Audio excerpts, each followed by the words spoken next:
Assalomu alaykum butun O'zbekiston xalqi.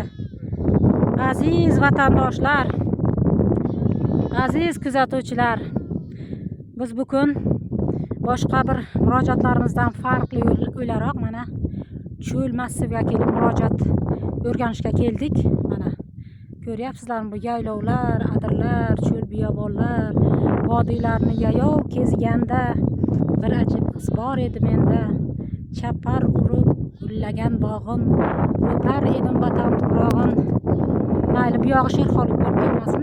Xullas o'rtoqlar, bu cho'l massivi hozir Buxoro viloyati Jondor tumaniga qarashli bo'lib, mana shu yerda bir fuqaromiz, 65 yoshlik fuqaromiz 20 yildan buyon tadbirkorlik faoliyati bilan oilaviy tadbirkorlik, ya'ni ota meros kasb, bu cho'ponchilik, ya'ni qo'ychilik bilan shug'ullanib kelayotgani, 3 nafar farzandini bir halol mehnat orqali boqib kelayotgani, bundan tashqari o'sha farzandlarini ish bilan ta'minlab kelayotgani orqasidan, ammo bu yerda hozir bir chigal, bir jiddiyroq bir muammo masalalar borligi uchun bizni bu yerga chaqirdilar. Mana shu muammoni ommaga olib chiqish, 4-5 yildan buyon mana shu masalani orqasidan juda ko'p tashkilotlarga murojaat qilib yechim topmay kelayotgani, oqibatda qiynalayotgani, muammolarga duch kelayotgani uchun bizni bu yerga chaqirdilar. Mana hozir mana bu qo'ychilik deganday, mana bu qo'zichoqchalarimiz mana onasidan ajralib bu yerda qo'yxonada turibdi bular.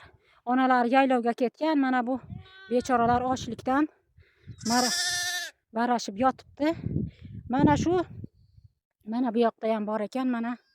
Mana shu qo'yxonalar hozir qo'ylar hammasi yaylovga o'tlash uchun ketgan. Mana bu yerda ham bir sürü qo'zichoqchalarimiz bor ekan. O'rtoqlar, hozir mana shu murojaat bo'yicha hozir amakimizga yuzlanamiz. Amaki, keling.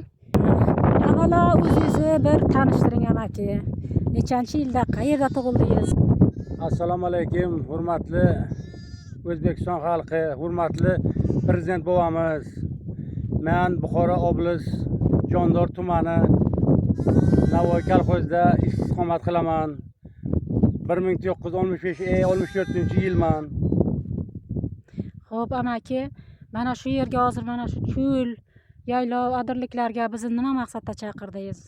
Nima masalalar sizni qiynayapti? Prezidentimizga nima demoqchisiz? Prezidentimizdan nimani so'ramoqchisiz va jamoatchilikka qanaqa fikrlar bildirmoqchisiz? Prezident bobomiz endi agar imkoni bo'lsa yordam qilsinlar. Men tadbirkorman, chorva bilan shug'ullanaman. 3 nafar o'g'lim bor.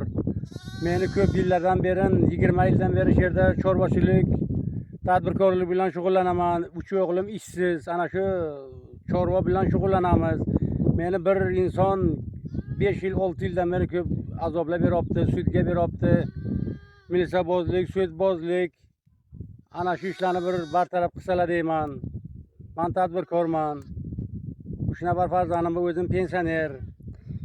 Ha amaki, mana shu murojaatingiz 4-5 yildan buyon mana muttasil ravishda yechim topmasdan sarsoni sargardonchilikda yuribman deyapsiz. Hozir men sizga bu efirni tutayotganim jamoatchilikka, yuqori turuvchi tashkilotlarga qilayotgan murojaatlaringizda birorta yolg'on aralashmasdan, tuhmat aralashmasdan yoki bir haqorat aralashmasdan gapirasiz degan umiddaman. Chunki har bir narsani javobgarligi bor. Biz sizni ogohlantiryapman. Ammo o'sha siz aytayotgan shaxs, tadbirkor mana shu yerdan sizni meni chiqarishga urinyapti. Bu yerni men hujjatlashtirib oldim deb meni shu yerdan chiqarib haydashga urinyapti deyapsiz. Sizga shu paytgacha biror bir hujjat taqdim qildimi? Mana hurmatli fuqaro, mana bu meni hujjatim mana. Siz mana bu hujjatga asosan bu yerdan chiqib ketishingizni iltimos qilib so'rayman deb yoki sizni murojaatlaringiz bo'yicha bironta bir mutasaddi tashkilot sizga hujjat ko'rsatdimi? Mana bu hujjat bo'yicha siz mana bu yerni bo'shatib qo'yishingiz kerak deb. Masalan, siz 20 yildan buyon bu yerda istiqomat qilib tadbirkorlik yurityapman deyapsiz-ku. Ha, 20 yildan beri tadbirkorlik qilamiz. Bundan ilgari yaxshi ketayotganda ana bir 4 yil, 5 yil bo'ldi. Bu men bilan janjal qilgan odam bu yerni sotib oldi. Bittasidan sotib olib, ana bu yil men 10 yillik yillik shartnoma qildim. Endi chiqasan bu yerdan. Moli yo'g'inda, kanalni tagida olib ko'rasizlar bu yo'q videolarni, nimalarni 5 gektar yer ochgan, saksavul, yulg'ullarni parakanda qilib yer ochib hozir bug'doy ekkan. Ana bu kanalning tagida suv kiryapti. Biron kishi so'ramaylarga yaylov hisobidan mizir pulni to'lab yuribdi. Hurmatli prezident bobosh, agar imkoniyat bo'lsa shu joyimni mana bir nima qilib ko'p tashkilotlarga chiqdim. Rayon prokuraturasiga yozdim. Javobi chiqmadi. Suv xo'jaligiga yozdim. Uni ham javobi kelgani yo'q. Hali toza yozdim 24-martda yozgandim. Mumkin chiqar javobi, mumkin chiqmadi, uni xudo biladi. Sizga hujjat ko'rsatildimi shu? Hujjat ko'rsatilgan yo'q. O'sha tadbirkor sotib olgani bo'yicha egalik, mulk egalik huquqi degan o'zini bir guvohnomasimi, hujjati bo'lish kerak-ku. Sizga kimdir shu tashkilotlardan birortasimi yoki o'sha shaxsmi ko'rsatdimi o'sha mulk huquqi egaligi to'g'risidagi hujjatini? Qarako'lchilik chorva xo'jaligiga bordik, Kogon tumanida bordik. Aka dedi, sizni men tushunaman dedi, chorva o'ta qiyin dedi. Uni 1 yil 365 kun kutasiz dedi. Bu ma'lum cho'loq tog'ami, nogiron tog'ami, bashatarami deb dedi. Shu issiq, savug'i deb dedi. Ko'p nimalar qildi, u bilan umuman kelishib bo'lmaydi. U o'sha Qarako'lchilik chorva xo'jaligining boshlig'i ham aytdilar, hay bo'lmasa dedilar, ikkovi chaqirdi, 100 gektarni bering, sizga 400 gektar ham bo'ladi dedi. U hashakala yo'q, oyog'ini tirib o'tirib chiqsin deb yonida bir advokat jo'rasi bor. Ana shu yillarni ko'rgazib yuribdi bunga. Hurmatli prezident bobo, hurmatli viloyat hokimi, tuman hokimi, iltimos qilib so'rayman sizlardan. Menga bir yordam berishlaringizni so'rayman. Mana hurmatli kuzatuvchilar, mana bu murojaatchi amakimizning bundan oldin mana bu yerda yashab kelgan joyi, ya'ni shuni ustini bostirib, boshpana qilib, uyuq qilib mana shu yerdan kirib yashagan va bu yemirilish evaziga boshqadan kelib, mana bu yerdan qaytadan uy qurib yashagan, mana boshpana qilib yashayaptilar. Chunki bu yerdan hattoki imorat tiklab boshpana qilib yashashga ham uycha, ya'ni cho'ponlar uchun maxsus boshpana deyiladi, kichkina bir xonacha qurish uchun ham kadastr ruxsat bermagan va mana o'sha xonani qurish uchun qilgan harakatlarini zoya keltirib, buzdirib, qanchasini jarima qildilar amaki? 87 million jarima qildilar. 87 million jarima qildilar. Kadastr degan tashkilot bor. Mana hozirda amakimiz necha yildan bu yerda yashaysiz amaki? Bu yerda 15 yil bo'lib, 5 yildan beri. Boyagi ko'rsatgan joyimizda 15 yil, u yeri o'pirilib, nima yemirilgandan keyin mana 5 yildan buyon mana shu yerda voyay, biram qo'rqinchli o'rtoqlar mana yer tagidan qazib, u kerakli ehtiyojlari uchun mana kerakli nimalari, hattoki mana tomlari bosirilgan holatda mana amakimiz, nahotki inson qadri shunchalik darajada qorong'i, hech qanday elektr jihozlari yo'q, yoritish uchun hech qanday nima sharoit yo'q-a? Ana akkumulyatorcha qo'yilgan, akkumulyator ana. Akkumulyatorchi. Ha. Ana. Chiroqcha yonadimi? Ha, kichkina fonarchasi, kichkina fonarcha bor ekan, demak, voy qo'rqinchli o'rtoqlar.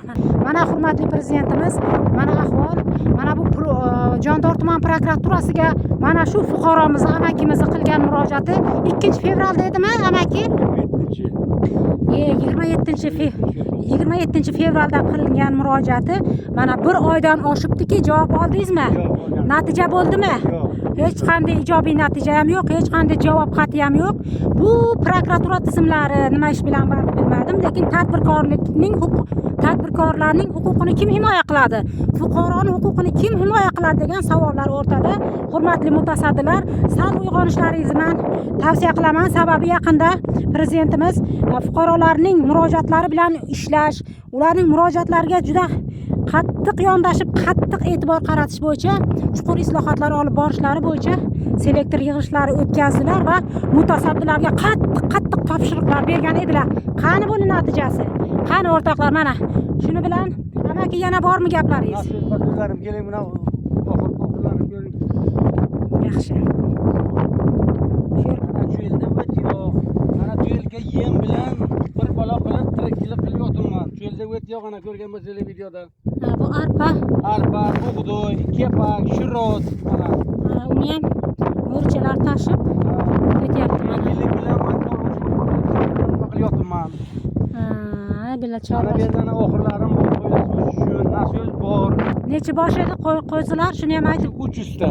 300 ta qo'yzilar bor, ha? Ana bu yem mana. Mana yem xashaklar. Qushlar olib ketmaydimi amaki? Olib ketib qo'ydim. Qushlar ham rizqini yeydi, mana. Hamma narsa bor. Rizq nasibasi bor. Ha, har bir jon zoti o'zini Xudo bergan rizq nasibasi bor to'pa to'g'ri. Mana. Mana yerdan bozib Mana. Qo'y qo'zilar uchun nasiblar, tadbirkorlik uchun sharoitlar mana shu insonga, mana shu amakimizga rahmat aytmoqchiman. Mana shunchalik qiyinchilikda, mana cho'l hududida qurg'oqchilik bir nimada mana o't yo'q. Mana shu o'zini o'zi band qilib tadbirkorlik bilan shug'ullanib, yana bundan tashqari oilasini halol mehnat bilan boqish bilan bir qatorda 3 nafar farzandini ham ish bilan ta'minlab kelayotgan bir paytda mutasaddilar qo'llab-quvvatlashi, salgina yechim qidirishi, sal bir yordam qilishga urinish kerak emasmi amaki? Hurmatli prezident bobo, bir yordam qiling. Mana ana 3 nafar o'g'lim bor. Tadbirkorlik bilan siz aytasizki, chorvachilikni ko'paytiramiz, naslchilikni ko'paytiramiz. Menda har xil to'yfalik qo'zilar bor. Har xil. Qozoqisi ham bor, turagayi ham bor, arabisi ham bor, qarako'lteri ham bor, boshqasi ham bor. Imkoniyati bo'lsa prezident bobo yordam qiling. Viloyat hokimi, tuman hokimi, tuman prokurori, viloyat prokurorlar yordam qilishlaringizni iltimos qilib so'rayman. Mayli. Rahmat amaki, boshqa fikrlaringiz yo'qmi? Qani shuni bir ijobiy hal qilib bersalar yaxshi bo'ladi demoqchiman. Endi farzandlarim masalan 15-18 ta nevaram bor. O'zim 63 yoshdaman. Shuni imkoni bo'lsa bir yordam qilinglar. Ana o'ychani ko'rdingizlar. 87 million jarima qildi. Voy. 87 million. Sud orqali jarima qildilar. Sud bo'ldi, sud orqali jarima qildi. Sudlar ham hayron qoldi. Imkoni bo'lsa ana bir yashash joylarini ko'rdingizlar. Shu zamonda ham shunaqa yashash hayot bormi? Shu eski davrda ham buni yashamaganda nimalar insonlar. Конечно, bu inson hayoti uchun juda xavfli sharoitda. Ham xavfli, ham bir qishi bor, sog'u bor, bu yashash juda qiyinda. Hurmatli prezident bobo, imkon bo'lsa yordam qiling. Tadbirkorlik, chorva deb ko'p gaplarni gapiryapsiz. Ana qilamiz qo'ldan kelgancha. 3 nafar farzandimni ishli qildim, ishsiz. Mayli, rahmat amaki. Shu yerda efirimizni yakunlaymiz. Hurmatli kuzatuvchilar, hurmatli vatandoshlar, hurmatli yuqori turuvchi tashkilotlar, prezidentimiz mana shu amakimizga, mana shu fuqaromizga imkoni boricha amaliy yordam berishlaringizni butun O'zbekiston xalqidan, butun mutasaddi tashkilotlardan iltimos qilib so'raymiz. Hamma salomat bo'lsin o'rtoqlar. Haqiqat yo'llarida yana yaxshi bir video kontentlar bilan ko'rishguncha salomat bo'lasizlar. Mana Temur Shavkat ana bu yerda saksovul yulg'unlarni buzib, ekologiyaga zarar qilib, yer ochib foydalanib yuribdi, lekin yaylov hisobida beriladi. Yaylov hisobida. Hech qanday dokumenti ham yo'q. Yaylov hisobida mizir puli to'lab yuribdi. Go'lga ekilgan yerlar.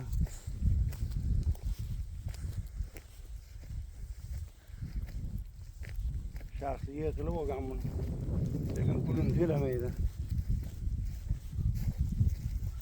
Qancha suv ketadi bu yerga. Mana bu yoqda ko'li bor, baliqxona qilgan, turba qilgan. Bu yoqda nima, lekin yer yaylov hisobida turibdi. Mana bu yerdan turba atalgan. Ko'lga ketadi suv. Hozir u yopgan, u mana nima berganim uchun kelib yopgan ekan. Ko'li suvini. Baliqxona qilamanmi, mollar o't qilamanmi, endi beradi. 50 ta qaramoli, oyiga 500 ming. Ana ko'lga suv ketyapti varaqlab. Baliqxona qilamanmi, nima qilaman deydi. O't bo'lsin. Arendiga qaramol keladi, oyiga 500 mingdan 50 ta olmishda arendiga beradi mollar. Ana bu ko'l. Ana bu bug'doy ana. Ekkanlar. Surilib qanani bera turba atargan, nachtalik, ustalik bu yaxshalik bu. 5 talik turba atargan, plasmas turba. Ana bu yerda ana yer bor. Ana bu yoq tomoni, quyi tomoni, kumbotar tomoni katta ko'l. 5-6 gektar bera yer ochilgan. Yer ochilgan, ana shundan foydalanib Temur Shavkat ko'l yonidan. Ana bu ariqlari, ana bu ko'l, ana bu turba ana. Keladi ipchankinaga o'ylar suv chiqadi, shundan qo'yilib yopiladi suv. Ana shuna ana turib ana suv. biron kishi kelib sen nima qilyapsan? So'rag'in to'ladingmi yo'qmi? Unaqa gap yo'q.